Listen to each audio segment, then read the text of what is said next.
Welcome to Luca is a Billionaire, where the only thing I invest in is your answers. You start by opening Flipkart and signing in so you see full review features and purchase history context.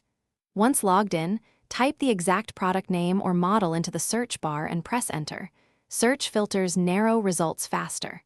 Make sure to choose the product card that matches brand, model, and price. This avoids reading reviews for the wrong SKU. By doing this first, you give yourself the correct product context, which matters because reviews differ by variant and seller. Once on the product page, scroll just below the price and specifications to the ratings and reviews area.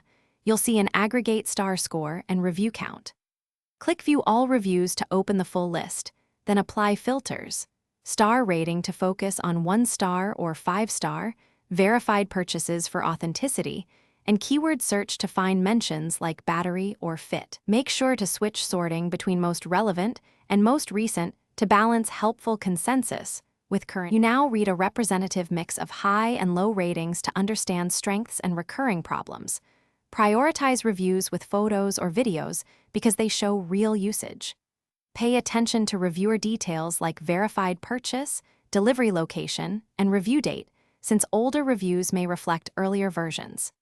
If reviews don't load, refresh the page, clear your browser cache, or switch to desktop mode. This often fixes UI glitches and ensures you see the complete review set before. Thanks for watching and please subscribe. It's the best investment you'll ever make.